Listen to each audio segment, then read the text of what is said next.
The sheriff stood on my deck, tapped the paperwork, and delivered the verdict. Mr. Calloway, this structure is flagged for removal. 6 years of sweat, my life savings, my family's home, all because someone quietly redrew a pink line on a map.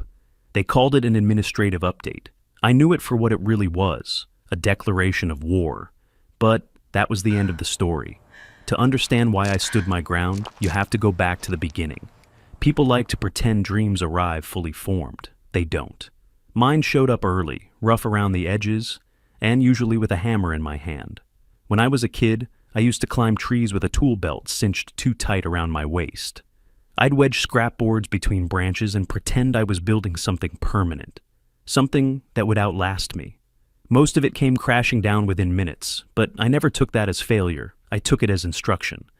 I learned early that wood tells you the truth if you listen long enough. By the time I was a teenager, I carried a dog-eared copy of Off-Grid Living in my backpack, like other kids carried comic books. The pages were creased and stained, the spine cracked. I didn't understand half of what I was reading, but I understood the idea. A man could build a place with his own 2 hands and answer to no one but the land beneath his boots. Most people smiled when I talked about it. Some laughed.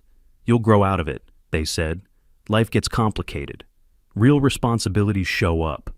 They were right about one thing. Life did get complicated. I got older. I built a business. I married a woman who understood that silence could be just as comforting as conversation. We had kids, bills, deadlines, the usual gravity that pulls people away from the things they once believed in. But the dream didn't leave. It waited. For nearly a decade, I restored houses for other people. Old Victorians with sagging floors, forgotten craftsman homes with paint layered like tree rings. I fixed what time had broken. I reinforced beams, squared doorways, and learned how to make something old stand straight again. Clients called it work. I called it practice. Every night, after the kids were asleep, I'd sit at the kitchen table with a cup of coffee gone cold and sketch ideas in a notebook I never showed anyone. Roof lines, staircases, decks that caught the morning sun, places meant to be lived in, not flipped. Friends told me I was chasing a fantasy. You don't have time. You don't have land. You don't have the right background. What they meant was, you don't have permission. They didn't understand that permission was the one thing I'd never planned on asking for. By 2017, the noise had grown loud enough that even I started to wonder if they were right.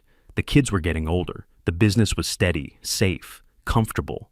That's when the idea finally stopped being a dream and started becoming a question. If not now, then when? I didn't want a vacation property. I didn't want a weekend escape. I wanted a place that would demand something from me. A place that would test whether I believe my own stories. I wanted land that didn't care who I was. So, when I finally stood at the edge of that canyon for the first time, wind pushing against my chest, cedar bending but not breaking, something settled in my bones. This wasn't nostalgia. This wasn't a midlife crisis. This was a promise I'd made to myself a long time ago, and waited years to keep. And I had no idea how much that promise was about to cost me. I didn't find the land the way realtors like to tell stories about it. There was no handshake, no gate, no sign promising future potential. I found it at the end of a road that barely deserved the name, 12 miles from the nearest pavement, the kind of track that rattles your teeth and makes you question your decisions with every switchback. Cell service disappeared early. Common sense followed soon after. When I finally stepped out of the truck, the first thing that hit me was the silence. Not the empty kind, the honest kind. Wind moving through cedar. A distant hawk circling somewhere above the canyon. The ground under my boots wasn't flat or friendly. It sloped hard, dropped away without apology, and dared me to underestimate it. 12 acres, steep, unforgiving. Untouched by utility lines or tidy boundaries. No driveway, no water, no power, no reception.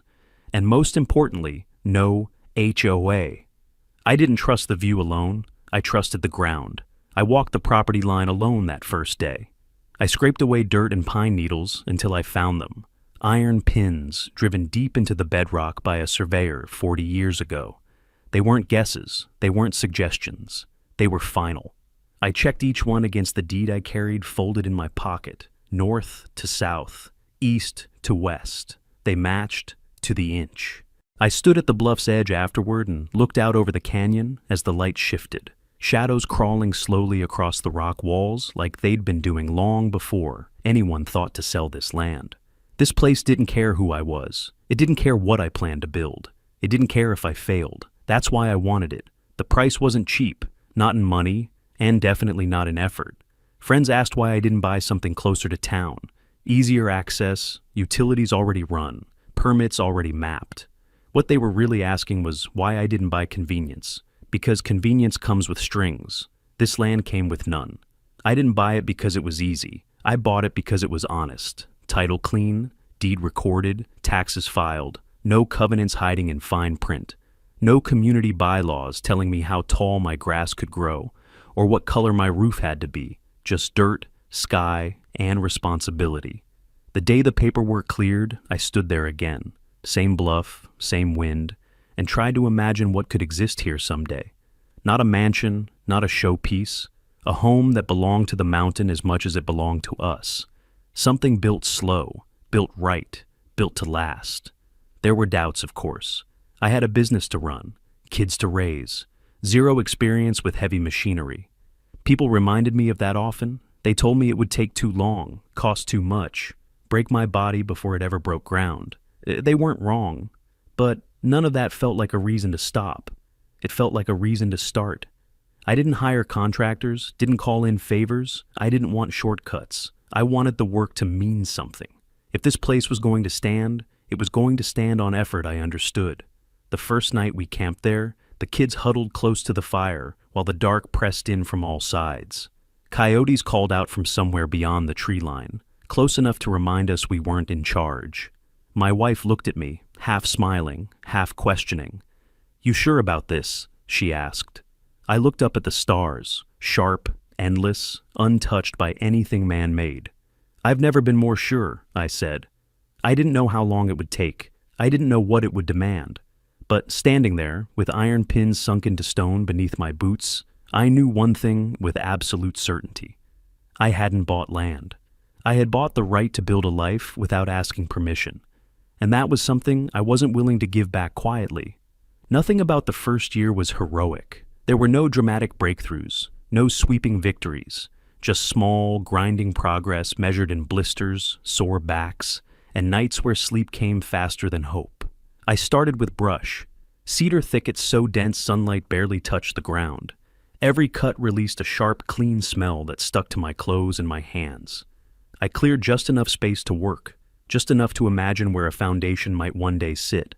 I learned quickly that the mountain didn't give ground easily. Every root fought back. Every rock had opinions. The skid steer came next, rented, scarred, louder than it had any right to be. I barely knew how to operate it. The first time I eased it onto the slope, my heart climbed into my throat. One wrong move, and I would have rolled the whole thing into the ravine below. I worked slow, too slow, according to the rental clerk. But I didn't care. Speed was for people who could afford mistakes. By the end of that first summer, I had something close to a level pad and a new respect for gravity. Year 2 was concrete, rebar cut and tied by hand, forms built, torn apart, rebuilt again. I hauled gravel in buckets because trucks couldn't reach the site. The cement mixer I bought secondhand screamed like a dying animal every time I flipped the switch. I learned to listen to it the way you listen to an old dog, knowing when to push, knowing when to stop. My son helped when he could. Small hands passing tools, asking questions I didn't always have answers for. But I let him help anyway. This wasn't just about getting the work done. It was about showing him how work gets done.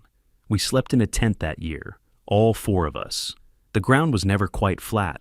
Rain found its way in no matter how careful we were. Raccoons treated our cooler like a personal challenge. Coyotes howled so close some nights it felt like they were circling us, deciding whether we belonged. We did. Year 3 brought framing. That's when the mountain finally started to see what I was trying to do. The first beams went up crooked. I tore them down and did them again. Nothing stayed square on a slope like this without a fight. Wind shoved ladders. Sun burned the back of my neck raw. I cracked a rib slipping on loose gravel and kept working anyway because stopping felt worse. By fall, a skeleton stood where there had once been nothing but brush and rock. I remember stepping back and seeing it for the first time. Not as a dream, but as a shape that cast a shadow. That was the moment doubt showed up uninvited. People warned me about it, said this was when most folks quit, when the novelty wears off and the math stops working, when you start adding up how much time, how much money, how much of yourself you've already poured in. I kept going. Year 4 slowed everything down. Weather stalled us for weeks at a time. Injuries stacked up. Business back home demanded attention. There were stretches when I couldn't make the drive up at all. Each time I returned, the mountain looked at me like it was waiting to see if I'd given up. I hadn't. I salvaged cedar for the walls. Old boards aged and scarred, like they'd already lived a life before they found their way to me. I cut and fit each one by hand. Nothing uniform, nothing easy. The kind of work that forces patience on you whether you want it or not. The balcony rails nearly broke me. I forged them in my shop back in Ridgefield on weekends, then hauled them up the mountain one piece at a time. Every switchback felt like a gamble. Every clank in the truck bed sounded like something expensive about to disappear into the canyon. By the time they were installed, my hands shook when I tightened the last bolt. Year 5 brought light. Literal light. Solar panels went up under a sky so blue it looked fake. For years we'd lived by candles, propane lanterns, and a small generator that sounded like it ran on pure anger. The first night the system came online, the house didn't hum or flicker. It just breathed. My daughter stood in her room, staring at the light switch like it might betray her if she touched it again. When she did, and the room filled with warm, steady light, she cried. I didn't. I walked outside instead. I stood there in the dark, looking up at the roofline silhouetted against the stars, and felt a kind of satisfaction that doesn't ask for witnesses. Year 6 was finishing work. Windows set, floors sanded. The last section of reclaimed redwood siding I'd saved for years finally went up. My wife joked that the place looked like a mountain museum. I knew what she meant. Every detail had intention. Every scar told the truth. This wasn't a house built fast. It wasn't a house built cheap. It was a house built honestly. On the morning I finished the upper deck posts, the air smelled like fresh stain and pine sap. Music played softly from a Bluetooth speaker balanced on a beam.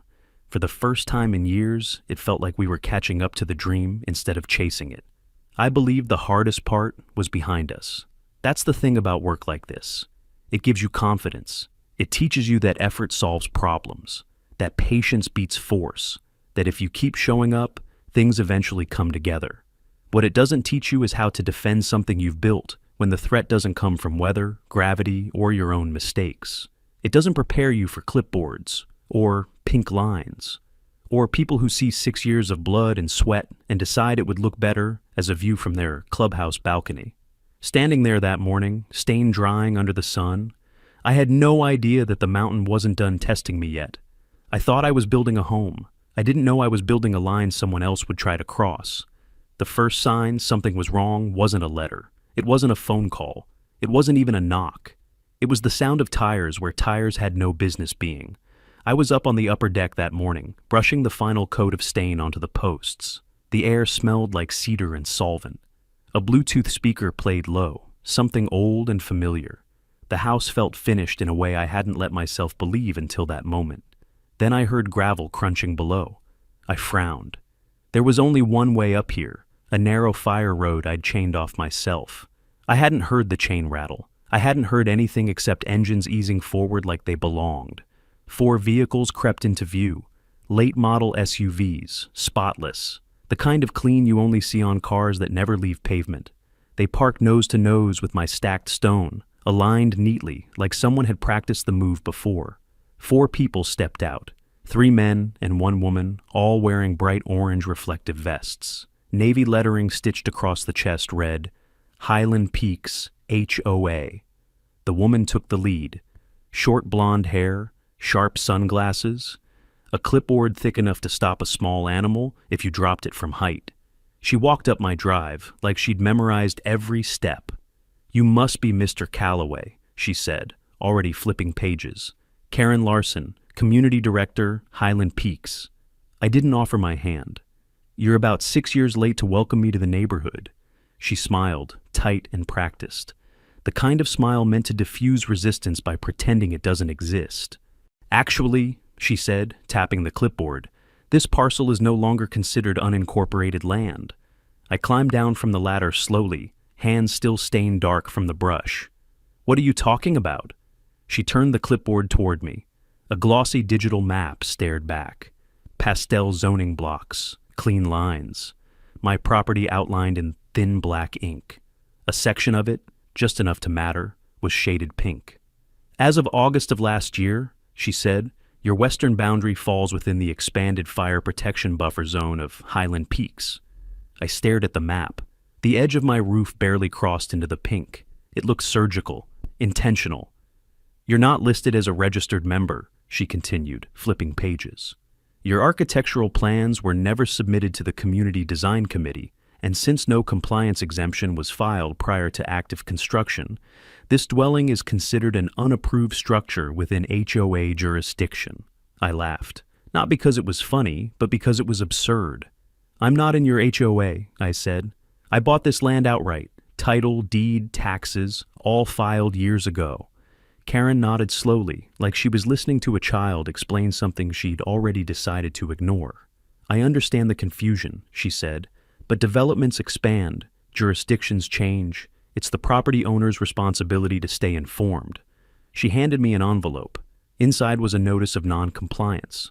A neat list of violations followed: unauthorized exterior finishes, failure to install an HOA-approved mailbox fixture, non-conforming roofline elements, mailbox fixture on a mountain. "You think you can just walk in here and claim this?" I asked. "It's not about claiming," Karen said smoothly. "It's about standards and protecting community value." Behind her, the men fanned out across my property. One took photos, another unspooled a measuring tape. They didn't ask permission. I pulled my phone from my pocket and took the pictures. Her, the vehicles, the vests, the clipboard. "Leave," I said.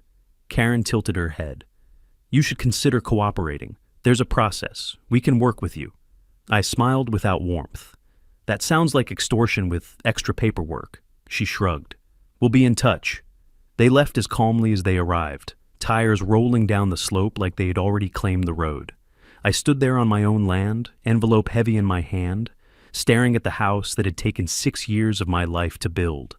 That was the first lie. Not the pink line, not the paperwork. The lie was the assumption underneath it all. They believed I would fold. They believed fatigue would do their work for them. And they were about to learn how wrong that assumption was. The first envelope arrived 3 days later. Glossy, heavy stock. My address printed cleanly, like it belonged on a brochure instead of a warning. Inside was a trifold pamphlet filled with smiling families, trimmed lawns, and a suspiciously athletic deer frozen mid-leap. Across the top, in confident type, it read, "Voluntary Integration Pathway." I stood at the kitchen counter and read it twice. Then a third time, slower. The language was gentle, encouraging. The kind of tone meant to sound helpful while quietly closing doors. If I accepted, they'd grant conditional compliance, a 1-year grace period to adapt my structure to community standards, limited exemptions from retroactive architectural review. Translation, kneel now and we'll stop tightening the screws. The back page had a deadline circled in blue ink, 30 days. Below it, a footnote in smaller type warned that failure to respond could result in formal enforcement procedures, access restrictions, civil penalties, and legal claims of non-compliance. I folded the pamphlet and set it beside the sink. That night, it sat on my workbench next to a half-finished spindle I'd been carving for the stair rail. Wood dust clung to the paper like it didn't know where it belonged. I didn't sleep. Not because I was scared, because I recognized the play. I'd seen it years earlier in Tacoma, helping an elderly couple fight a rezoning attempt that crept block by block. Same language, same soft deadlines, same promise of cooperation wrapped around a threat. Paper didn't raise its voice. It didn't have to. 2 days later, another envelope arrived. This one was addressed to me by name. Inside was the same pamphlet, except now my name was printed across the cover, along with a signature line, waiting patiently at the bottom of the page. Someone had added a sticky note. "Happy to discuss options," it read. "Karen," the message was clear. They weren't asking anymore. By the end of the week, the pressure spread. A letter from a legal firm I'd never heard of arrived by certified mail, outlining potential fines for unpermitted development. Another notice claimed I was out of compliance with updated fire mitigation guidelines. Each one referenced the same thing: the expanded buffer zone. My wife started keeping the envelopes in a neat stack by the door, not because she liked them there, but because she wanted to know how many there were. "How bad is it?" she asked one night, quietly so the kids wouldn't hear. "Not bad," I said. Yet. That was the truth, and it was also the problem. Paper cuts don't hurt much at first. They sting, they irritate. You ignore them because they're small, but they bleed all the same, and if you get enough of them, you start losing something important: time, sleep, certainty. A week later, Karen sent a liaison. He introduced himself as Travis, early 30s, shiny shoes that had never met gravel. He parked his hybrid SUV at the edge of my retaining wall like it was a visitor spot. He smiled a lot. "Mr. Calloway," he said, extending a hand I didn't take. "I'm with Highland Peaks Community Relations. Karen asked me to check in and see if you had questions about the voluntary pathway." "I have one," I said, still working a chisel into a cedar post. "You people always this persistent with land you don't own?" He chuckled like it was a joke. "We prefer to think of it as proactive." He talked about fire risk, environmental impact, resale values, liability, words designed to sound responsible while never quite saying what they wanted. "Your work up here is impressive," he said, nodding toward the house. "Nobody wants to tear it down." I stopped chiseling. The sudden silence felt heavier than any threat. I blew the wood dust from the blade, wiped it once on my jeans, and only then looked up at him. Then stopped trying. For a fraction of a second, the smile faltered, just enough to notice. "Our architectural committee is firm," he said carefully. "Structures inside the buffer present concerns, but there's flexibility built into compliance if you're willing to work with us." I set the chisel back against the grain and resumed my work. "I'm not signing anything," I said, eyes still on the wood. "You come up here again without a court order, I'll file trespass." Travis nodded slowly, the smile returning, thinner this time. "Karen was hoping you'd be more cooperative. Tell Karen I cooperate with people who stay off my property." He stepped back, glanced once more at the house, then turned toward his SUV. The engine started, gravel shifted, tires rolled away. They weren't angry, they weren't rushed, they were patient. That's what worried me most. They believed this was a waiting game, and that eventually, fatigue would do what force couldn't. They were counting on the fact that most people don't fight paperwork. Most people get tired. Most people fold. Standing there, looking at the growing stack of envelopes by the door, I felt something settle in my chest. Solid, immovable. They weren't trying to win a legal battle. They were trying to wear me down until I disappeared. And I wasn't about to let paper decide what 6 years of work was worth. I didn't plan to go public. That's the truth. I'm not wired for spectacle, and I've never believed shouting makes facts clearer. But paper has a way of isolating you. It keeps the fight quiet, one envelope at a time, until you start to feel like the only person in the room. So, one night, after the kids were asleep and the house settled into that familiar creak it makes when the temperature drops, I sat down at the computer and told the story straight. No music, no edits, no anger, just 6 years of footage, photos, timestamps. A calm voice explaining how a house built by hand suddenly became non-compliant because a pink line appeared on a map. I posted it and shut the laptop. By morning, it had moved. Messages came in from people I didn't know. Retired builders, surveyors, veterans, folks who'd fought their own quiet battles with HOAs and zoning boards and lost more than they wanted to admit. They weren't loud, they were tired. By the second day, the comments section took on a life of its own. Most of it was support. Measured, thoughtful, grateful. People sharing their own stories, offering documents, pointing me toward public records I didn't know existed. It felt less like the internet and more like a town hall that had finally found its microphone. Then I saw it. A comment sitting near the top, boosted by thousands of likes. Much simpler to introduce the entire bunch to the bears and coyotes. In wooded areas, the remains would never be found. I stared at it longer than I should have. Not because I agreed, because it scared me how quickly righteous anger turns feral when people believe the system won't protect them. The comment wasn't a plan, it was a pressure release valve, a dark joke born out of frustration, not intent. Still, it crossed a line. I deleted it, not to protect the HOA, not to protect Karen, but to protect the fight. I typed a response before removing it, something simple. This ends with the truth, not threats. A few people pushed back, told me I was being soft, said the HOA deserved whatever came their way. They were wrong. The moment a fight stops being about what's right and starts being about what feels good, you lose something you don't get back. I didn't build a home for 6 years just to burn down the ground it stood on. Later, I learned the HOA had been watching. Screenshots circulated, emails forwarded. Someone tried to float the idea that I was inciting hostility, that I was fostering a dangerous online environment.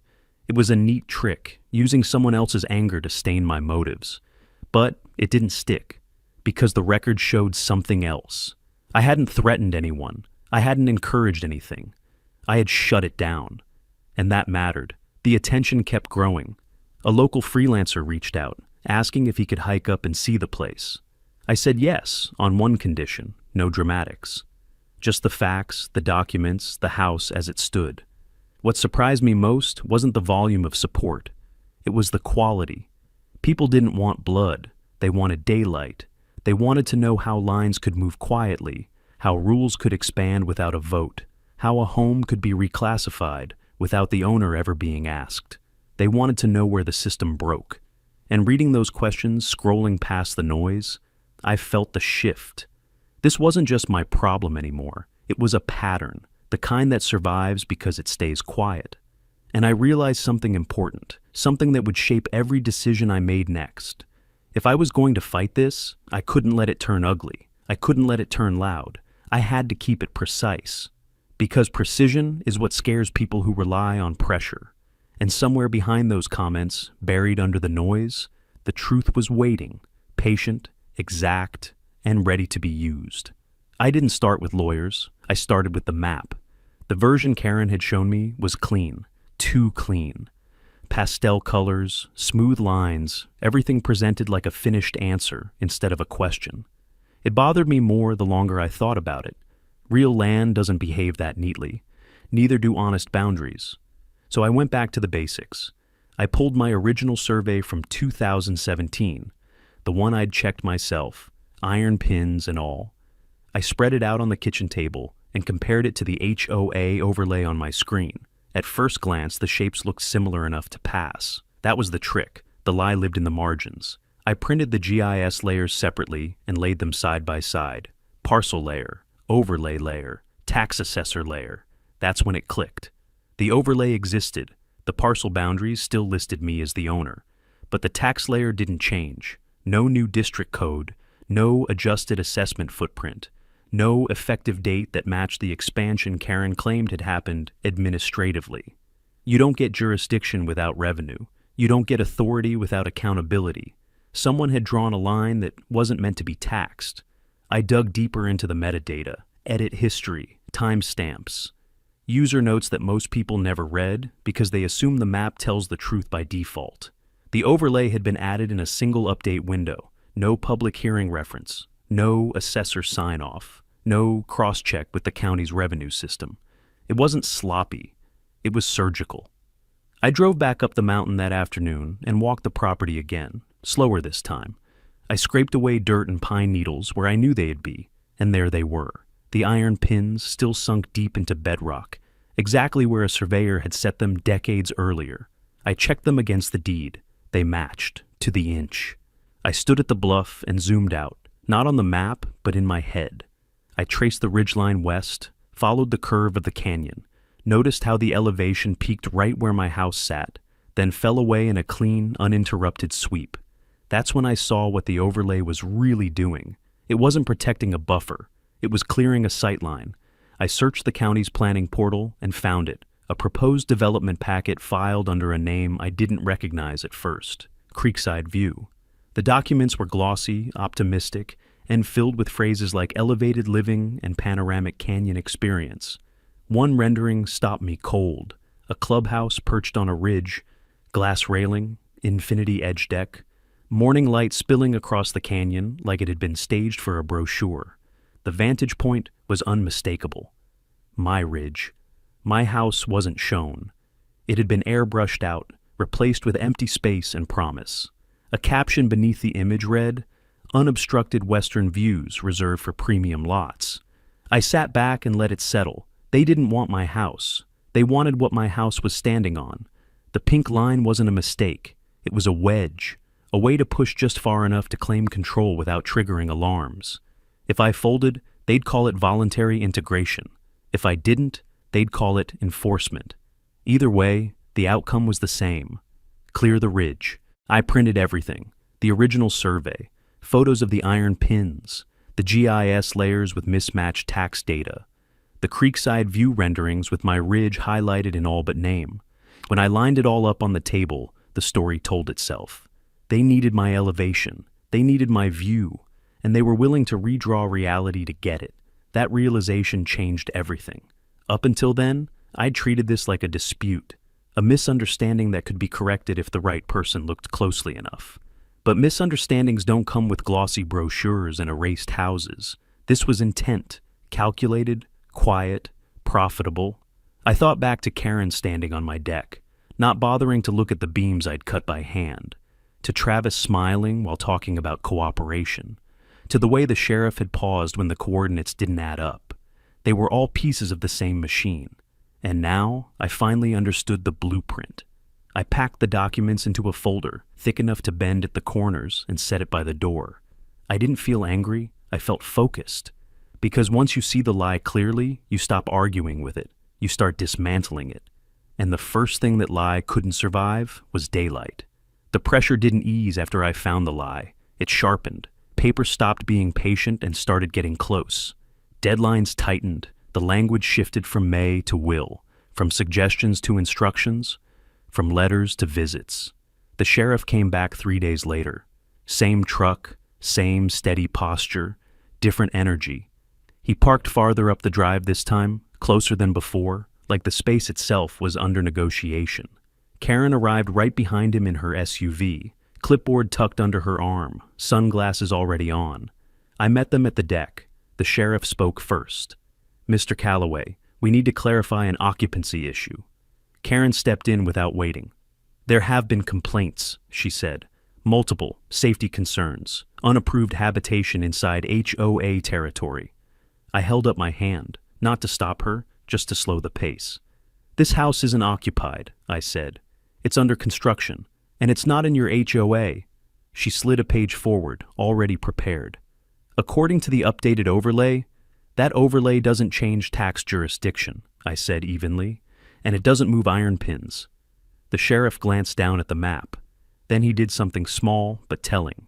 He took off his sunglasses. He studied the page again, longer this time, tracing the coordinates with his finger. Karen continued talking, faster now, stacking phrases like sandbags. "Fire mitigation standards require." "Where did these coordinates come from?" the sheriff asked. Karen didn't answer immediately. She smiled, adjusted the clipboard, shifted her weight. "They're county approved," she said. "Compiled during the wildfire buffer update." The sheriff nodded once, but he didn't put the glasses back on. He clicked his radio off. The sudden quiet felt deliberate. "Approved by which office?" he asked. Karen's smile thinned. "The planning committee. It's all documented." "Then it'll be easy to verify," he said. She pivoted, switching tactics. "Sheriff, with respect, we're not here to debate mapping theory. We're here to prevent a liability issue. This structure has a clean title," I said, "and a survey older than your HOA." I handed him the folder. He didn't rush it. He opened it, flipped pages, paused at the photos of the iron pins, the deed, the tax layer printout with the unchanged district code. His jaw tightened, not in anger, but in concentration. Karen noticed. She stepped closer to him, lowered her voice. "This doesn't need to escalate." That was the moment the squeeze turned into an attack. 2 days later, the notices doubled. An anonymous complaint hit the county building department. Unlicensed structural development, fire code violations, environmental disturbance. A preliminary fine estimate arrived by email. $125,000. Then came the drone footage. Photos of my house from above, angles I hadn't flown, shots framed to exaggerate slope and proximity, stripped of context and labeled hazardous encroachment. The sheriff returned again, this time with a deputy. No lights, no sirens, just procedure. "We're issuing a notice of voluntary vacation," he said, voice flat. 72 hours. Karen stood behind him, satisfied. "It's temporary," she said, "until compliance is resolved." I didn't argue. I didn't raise my voice. I looked at the sheriff. He hesitated, just a beat too long. His eyes flicked to the coordinates again, then to the ridge beyond the deck, where the canyon dropped away in clean, uninterrupted view. I could see the question forming. That night, the emails multiplied. Environmental review, wildlife disruption, water flow interference. Each complaint came from a different address, a different letterhead, different masks, same hand. I forwarded everything to one person and one person only. A land use attorney who understood that when pressure arrives from every direction at once, it's not enforcement, it's choreography. I didn't feel trapped. I felt measured, because pressure only works if you don't know where it's coming from. And now I did. There's a moment in every fight when panic burns off. What replaces it isn't courage, it's calculation. That moment came for me sometime after midnight, sitting at the kitchen table with the house quiet and the ridge outside invisible in the dark. I laid everything out: letters, screenshots, maps, photos of iron pins gleaming through scraped dirt. I stopped reacting. I started engineering. I built a timeline first, not emotional, not narrative, just facts, dates, filings, edit windows, who touched what and when. I flagged the inconsistencies that kept repeating, language that sounded official but never named an office, deadlines that carried no statutory reference, threats that leaned on authority without ever quite proving it. Then I went back to the maps. I overlaid the HOA's buffer on the county parcel layer. I overlaid that on the assessor's tax layer. I highlighted the missing step, the one no one talks about because it's boring and absolute. Revenue. Jurisdiction without taxation is theater. Authority without assessment is pretend. If they wanted governance, they had to accept obligation. And they hadn't. I drafted a clean summary, 3 pages, no adjectives. I attached exhibits, photos of iron pins set deep into bedrock, deed references, assessor codes that never changed, screenshots of the GIS edit history showing a single update window, no public hearing ID, no assessor sign-off. Then I called Mabel Lewis. Mabel doesn't waste time. She answers questions the way some people throw knives, clean and accurate. "Email me everything," she said, "and don't say another word to them." I sent the file. 10 minutes later, my phone rang. There was a pause on the line, not silence, processing. "I usually charge $400 an hour to find mistakes like this," she said. "You just handed me the smoking gun for free." I exhaled for the first time in days. She walked through it with me, methodically, not to take control, just to confirm what I already knew. "They extended an overlay," she said, "without registering it as a taxable jurisdiction. That means no enforcement authority, no fines, no governance. At best, they're posturing. At worst, they're trespassing on paper." She didn't sound excited. She sounded impressed. "Most people never look past the pretty map," she added. "You went straight to the bones." We moved fast after that. Mabel drafted a cease and desist, not emotional, not threatening, surgical. It cited the failure to register the expanded zone with the state assessor, the absence of revenue filings, and the improper use of enforcement notices beyond recognized jurisdiction. At the same time, she filed a request with the Department of Revenue for an audit of Highland Peak's boundary expansion. That wasn't a lawsuit. It was a mirror. If the HOA wanted to keep pushing, they'd have to answer questions they'd been avoiding for years: back taxes, disclosure failures, and why a fire buffer looked suspiciously like a development footprint. I sent one final email to Karen. No accusations, no demands. Just a notice that all future communication would go through counsel. The response was immediate and telling. She didn't argue the facts. She accused me of being uncooperative. 2 days later, the Department of Revenue acknowledged receipt of the audit request. Formal language, neutral tone, the kind that lands like a weight because it doesn't care who you are. Translation: Someone official is now looking. That's when the noise changed. Emails stopped escalating and started hedging. Phrases like pending review and temporary pause appeared where deadlines used to be. The sheriff didn't come back, but I heard from someone who knew him that questions were being asked downtown. Quiet ones. Meanwhile, the story found legs. A Channel 6 producer reached out after seeing the documents I'd linked publicly. He asked one question that mattered. Who benefits if your house goes away? I told him to look at the ridge. The segment aired 3 days later, 10 minutes, no music, just documents, maps, and a drone shot that made the geometry undeniable. The headline read, "Who owns the ridge?" Emails flooded the county, retired attorneys, surveyors, former HOA members who'd never seen the full plans. One wrote simply, "I thought the buffer was about fire safety. No one told us about the clubhouse." That night, Mabel called again. "They flinched," she said. "That's not victory, but it's the first honest reaction you've seen." I stood on the deck and looked out over the canyon, stars punching through the dark like they always had. For the first time since the sheriff read me that notice, I felt steady. Not because the fight was over, but because it had finally moved onto ground I understood. I didn't build this house by rushing.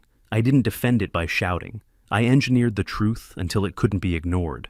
And somewhere in an office downtown, a file with Karen Larson's name on it was no longer just paperwork. It was a problem. The morning they came for Karen, the mountain was calm. No wind, no drama, just that steady quiet you get when the day hasn't decided what it's going to be yet. I was pressure washing the lower deck, watching 6 years of dust and pollen peel away in clean lines. I heard engines, more than before. Black sedans this time, unmarked. One county cruiser tucked in behind them. No vests, no clipboards, just business. They stopped at the HOA office down the road. The converted farmhouse with leased art and quartz countertops meant to look rustic without ever being used. Karen stepped out smiling, already rehearsing the charm. That smile lasted exactly as long as it took for the lead detective to introduce himself. She started talking before he finished. "This is a misunderstanding," she said. "If this is about Mr. Calloway, I can explain." He raised a hand. "Ms. Larson, you're under arrest." The words didn't land at first. She laughed once, sharp and incredulous. "Do you know who represents this HOA?" she snapped. "I will have your badge." The sheriff stepped forward. Same man, same steady posture, different authority. He took off his sunglasses. "Turn around, Karen." She froze, looked at him like she was seeing a stranger. "This is outrageous," she said, voice climbing. That ridge was earmarked for development. The board approved. "For a clubhouse view," the sheriff said evenly. "Premium lots, unobstructed western exposure." Her mouth opened, closed. The detective read the charges out loud, one by one. Fraudulent misrepresentation, falsification of public records, attempted unlawful property seizure, tax evasion, conspiracy. Each word stripped something away. Karen tried one last time. "You can't do this. This HOA—" The sheriff interrupted, calm as a metronome. "You have the right to remain silent." He read the Miranda rights cleanly, professionally, like he'd done it 1,000 times before, and like he meant every word this time. When he cuffed her, she jerked once, more insulted than afraid. As they walked her to the car, she twisted back toward me across the distance, eyes hard. "You think you've won?" she said. "That house was an obstacle, nothing more." Obstacle. The word hung there, thin and ugly. The sheriff waited until the doors closed.